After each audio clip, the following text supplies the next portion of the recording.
నమస్తే, welcome to hit TV. నా పేరు నరేష్. తెలంగాణలో కాంగ్రెస్ పార్టీ పరిపాలన ఏ విధంగా ఉంది? ముఖ్యంగా ముఖ్యమంత్రి రేవంత్ రెడ్డి వైఖరి ఏ విధంగా ఉంది? మంత్రుల మాట ఇంటుండా ఇంటలేడా? అసలు ప్రభుత్వంలో ముఖ్యమంత్రికి మంత్రులకు ఒక మంచి సంబంధం ఉందా లేదా తెలుసుకుందాం. మనతో పాటు రాజకీయ విశ్లేషకులు ప్రకాష్ గారు ఉన్నారు.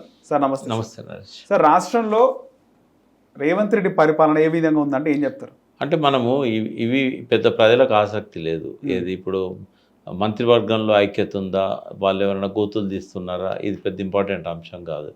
వాళ్ళ ప్రజలు మోసపోయినామని ఎక్కడ బాధపడుతున్నారు అంటే, మాకు ఇన్ని హామీలు ఇచ్చిండు, పెన్షన్స్ 2000 నుంచి 4000 చేస్తామన్నాడు, రైతు రుణమాఫీ చేస్తా అన్నాడు కంప్లీట్గా, ఇట్లా మాకు ఇవన్నీ చేస్తా అన్నాడు. ఈ 6 గ్యారంటీలలో 13 అంశాలు ఉన్నాయి. తర్వాత 420 హామీలు ఇచ్చాడు.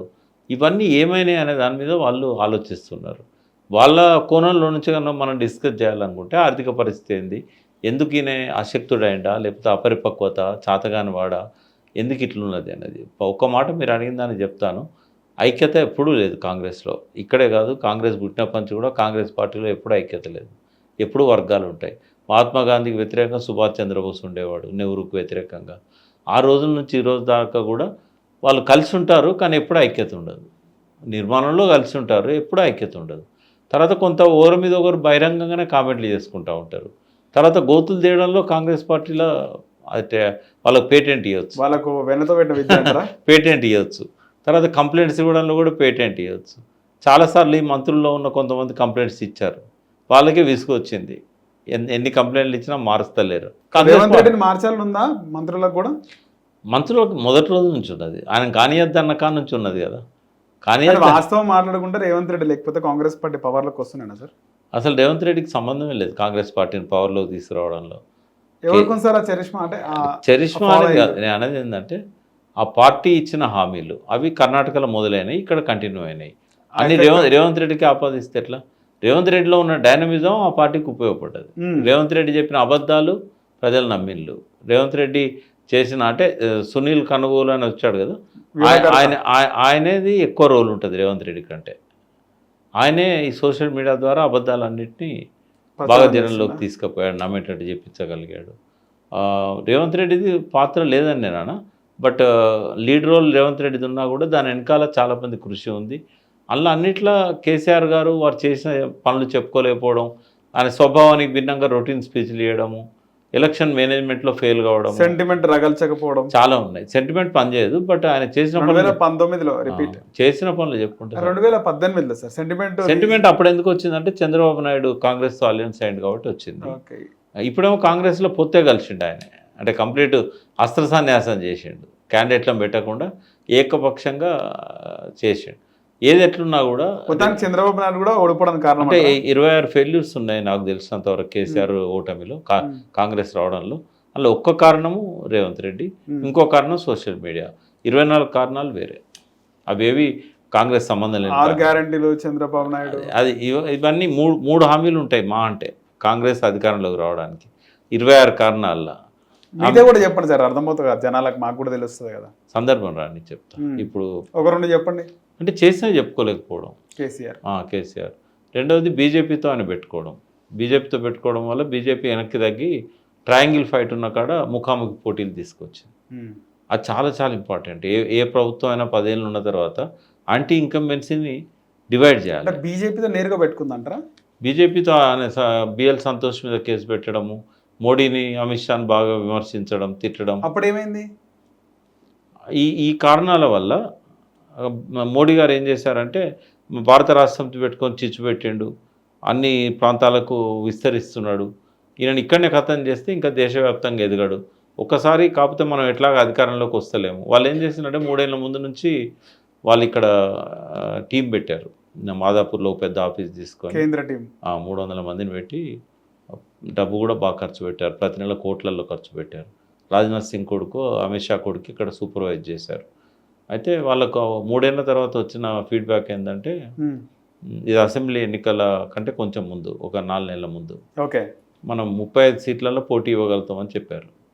119 సీట్లలో 35 సీట్లలో పోటీ ఇస్తే మనం ఎట్లా కొట్టగలుగుతాం? బలమైన పోటీ 35 సీట్లలో.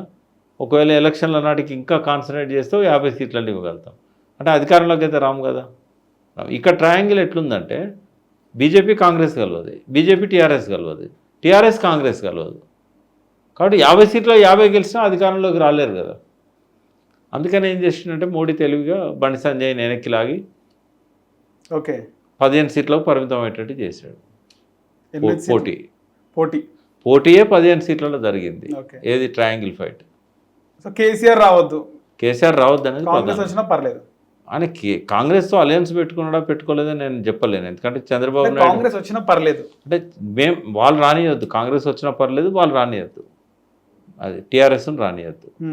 అది నేను చెప్పే 26 కారణాల్లో ఫస్ట్ రీజన్ కేసీఆర్ ఓడిపోవడానికి. యాంటీ ఇన్కంబెన్సీ డివైడ్ అయి ఉంటే అది రాజశేఖర రెడ్డి సక్సెస్ఫుల్గా చేశాడు. రాజశేఖర రెడ్డి రెండోసారి గెలవడానికి అవకాశమే లేకుండే అధికారంలోకి రావడానికి. అయితే అప్పుడు యాంటీ ఇన్కంబెన్సీని స్ప్లిట్ చేయడానికి మహాకూటమి ఉన్నా కూడా చిరంజీవి దేవేందర్ గౌడ కొంత టీఆర్ఎస్ ఓట్లను చీల్చడం, సామాజిక తెలంగాణ పేరుతోని చిరంజీవి టీడీపీ ఓట్లను చీల్చాడు. అంటే రాజశేఖర రెడ్డి మీద ఉన్న వ్యతిరేకత 2గా డివైడ్ అయింది. 156 సీట్లు వచ్చాయి రాజశేఖర రెడ్డికి. అంటే ఈ కుట్రలు ఉంటాయి రాజకీయాల్లో. ఇప్పుడు చాలామంది చేసింది చెప్పుకొని గెలవాలి, అవకాశం ఒక టీఆర్ఎస్కే ఉండే. ఆడేటప్పుడు నేరుగా వేయకుండా చెస్ ఆడేటప్పుడు ఉంటుంది ఇది రాజకీయంగా. అయితే ఒక్కటేంటంటే ఈ వీళ్ళేమో చేసింది చెప్పుకోవడంలో విఫలమయ్యారు, వాళ్ళు అబద్ధాలు చెప్పి సక్సెస్ అయ్యారు. ఇవన్నీ కారణాలు. చాలా మంది రేవంత్ రెడ్డి అంటే అనుకోకుండా ముఖ్యమంత్రి అయ్యిండు. అనుకోకుండా కాదు, చెప్పాడు. నాకే 5 ఏళ్ల కింద చెప్పిండు ఆయన ఒక ఛానల్లో. నెక్స్ట్ ముఖ్యమంత్రి ఎవరు అనుకుంటున్నావు అంటే అప్పుడు ఆయన ఎమ్మెల్యే ఓడిపోయి ఉన్నాడు. అవును సార్, ఎంపీ కూడా 18లో నేను చెప్పేది. ఓడిపోయిన తర్వాత ఓడిపోయినా కూడా ఓ డిస్కషన్లో అన్నాడు, రాసి పెట్టుకోండి నెక్స్ట్ సీఎం నేనే అని. మీరేమన్నారు సార్? నేను కేసీఆర్ ఎవరో ఒకరు అవుతారని చెప్పాను. లేదు నెక్స్ట్ సీఎం నేను అవుతా అని రాస్తాను. రేవంత్ రెడ్డి TV5లో అన్నాడు. విజయ్ గారు కూడా ఉన్నారు మార్నింగ్. అప్పుడే ఓడిపోయిండు 2018లో. ఓడిపోయాకనే అన్నాడు అన్నమాట. ఆ కాన్ఫిడెన్స్ ఎక్కడిది సార్? అంటే ఒక మనిషి ఈ ప్రపంచంలో ఏదైనా సాధించాలనుకున్నప్పుడు ఇంట్లో కూర్చోకుండా ఆయన అనుకున్న లక్ష్యాన్ని ఒక కసిగా మార్చుకొని దానికోసం ఏం చేయాలనో అన్నీ చేస్తే ఎవరు ఆపలేరు. ఏం చేయాలనో అన్నీ చేయాలి. ఆ రోడ్ మ్యాప్ ఆయనకు దొరికింది. దానికి తగ్గట్టుగా కాంగ్రెస్ పార్టీ సహకరించింది. దానికి తగ్గట్టుగా వీళ్ళది మందబుద్ధి అయిపోయింది టీఆర్ఎస్. అన్ని కలిసి రేవంత్ రెడ్డి సక్సెస్ కావడంలో టీడీపీ చంద్రబాబు పాత్ర అన్నీ ఉన్నాయి. ఆయన ఆత్మహత్య చేసుకున్నాడు కదా. పార్టీనే కంప్లీట్గా పోటీ పెట్టకుండా ఎవరైనా చేస్తారా అట్లా? 10% రోడ్ బ్యాంక్ ఉన్న పార్టీ అట్లా చేస్తుందా? ఫైనాన్షియల్గా సార్ ఎట్లా? అన్ని రకాలుగా ఆయన. ఈయన కాంగ్రెస్ ప్రెసిడెంట్ చేసింది కూడా ఆయన. చంద్రబాబు మోడీ గారితో సయోధ్య కూడా ఆయన వల్లనే. అప్పుడు గెలిపించడంలో మోడీ గారి పాత్ర ఉందంటే చంద్రబాబు జోక్యం లేకుండా జరగలే. కాంగ్రెస్ ప్రెసిడెంట్ అయినంటే చంద్రబాబు జోక్యం లేకుండా జరగలే. ఇవాళ ఆయన కొనసాగుతున్నాడంటే చంద్రబాబు జోక్యం లేకుండా కొనసాగదు. మోడీ గారు అందరినీ కూల్చేస్తాడు. అంత మంచిగా ప్రేమతోని ఈయన ఎందుకు దగ్గర తీస్తున్నాడు? ఒక్క మాట కూడా పెద్దగా అనకుండా. ఇవన్నీ కుళ్ళు రాజకీయాలు. వీళ్ళ బయటికి చెప్పేది ఒకటి ఉంటుంది, లోపల ఉండేది ఒకటి ఉంటుంది. మొత్తానికి రేవంత్ రెడ్డికి అన్ని కలిసి వచ్చిందా సార్ టైం అంతా? రేవంత్ రెడ్డి అదృష్టవంతుడు. ఇవన్నీ కలిసి వచ్చినాయి. డైనమిజం ఉంది ఆయనది. ఒక్కటే ఏంటంటే ఒక థింక్ ట్యాంక్ ఆయన వెనకాల లేదు. ఒక థింక్ ట్యాంక్ ఉండి ఒక మంచి మెంటర్ ఉంటే రేవంత్ రెడ్డి 10 ఏళ్ళైనా ఉంటాడు. వింటలేడు ఎవరి మాట అని చెప్పి కూడా తెలుస్తుంది. అదే కదా, ఇవన్నీ ఒకసారి ఆ స్టేజ్కి వచ్చిన తర్వాత విన్నారా సార్? ముఖ్యమంత్రి అయిన తర్వాత అహం ఇవన్నీ పెరుగుతాయి బాగా. అవి ఎవరైతే స్థితప్రజ్ఞత అంటాం కదా, పివి నరసింహారావు లాగా, ఆ స్థితప్రజ్ఞత ఉన్నవాడు పెరుగుతాడు. కేసీఆర్ గారు కూడా ఫస్ట్ 5 years చాలా బాగుండే. తర్వాత 5 years ఆయన కూడా ఇట్లాగే తయారు. ఎవరి మాట వినలే అంటే ఎవరి మాట ఎవరు ఆయనకు చెప్పాల్సినంత అవసరం లేదు, కానీ లెక్క చేయలేదు అంతే. కొంచెం ఆయన కూడా అది పోగొట్టుకున్నాడు. అది అంతకుముందు ఉన్న ఆయన స్వభావానికి భిన్నంగా ఆయన వ్యవహరించాడు. దాంతో కొంచెం ఆయనకి ఇబ్బంది అయింది. ఏదేమైనా కూడా తెలంగాణకు రేవంత్ రెడ్డి ఒక ఫెయిల్యూర్ ఎగ్జాంపుల్గా మిగిలిపోతాడు. పథకాలు కొన్ని బాగానే ఉన్నాయి కదా సార్? ఇప్పుడు ఫ్రీ పథకాలు చాలా ఉన్నాయి. నేనది అమలయ్యే పథకాలు బాగానే ఉన్నాయి. అమలయ్యేటి కొన్ని ఉన్నా కూడా ఫోకస్ దేని మీద పోతుంది? రైతులకు నేరుగా వాళ్ళ అకౌంట్లోకి వచ్చే డబ్బుల గురించి ఉంటుంది. రైతు బంధు ఇచ్చిండా? దాదాపు రైతు భరోసా 3 పంటలకు ఇవ్వనే లేదు కదా. కానీ 20,000 కోట్లు రుణమాఫీ చేసింది కదా. 45,000 కోట్లు లెక్క ఆయన చేయాల్సిందే. సగం మందికి కూడా రాలే కదా. అదే వాళ్ళందరూ యాంటీ, అందరూ యాంటీ అవుతారు. పెన్షన్ పెంచలే కదా. తర్వాత చాలా ఆయన ఎన్ని హామీలు ఇచ్చిండు. ఆడపిల్ల స్కూటీలు ఇస్తా అన్నాడు. ఎవరికి వాళ్ళు ఆశపడతారా? ఆశపడరు. మరి వాళ్ళ లోపల కోపం ఉండదు. తులం బంగారం. పోనీ సాగునీటి విషయంలో ఏం చేసిండు? ఆ ప్రాజెక్టు ఆగిపోయి డ్యామేజ్ అయినా కూడా 2 ఏళ్ళ నుంచి రిపేర్ చేస్తలేడు. నీళ్ళన్నీ కూడా రాజమండ్రి డెల్టాకు పోతూనే ఉన్నాయి, ప్రాణహిత నీళ్ళన్నీ. ప్రతిసారి 1,00,000 కోట్లు తిన్నాడు అంటారు. ఇప్పుడు ప్రజలకు కూడా అర్థమైంది 1,00,000 కోట్లు ఖర్చే కాలేదు, 1,00,000 కోట్లు తింటే ఇవన్నీ ఎక్కడి నుంచి వచ్చినాయి అనేది అర్థం కదా. ఎన్నికలు దగ్గరకు వచ్చినప్పుడు ఎట్లుంటుంది సార్ పరిస్థితి తెలంగాణలో? ఏమో అప్పటిదాకా రేవంత్ రెడ్డి కొనసాగిస్తారా లేదా అని చెప్పలేము మనం.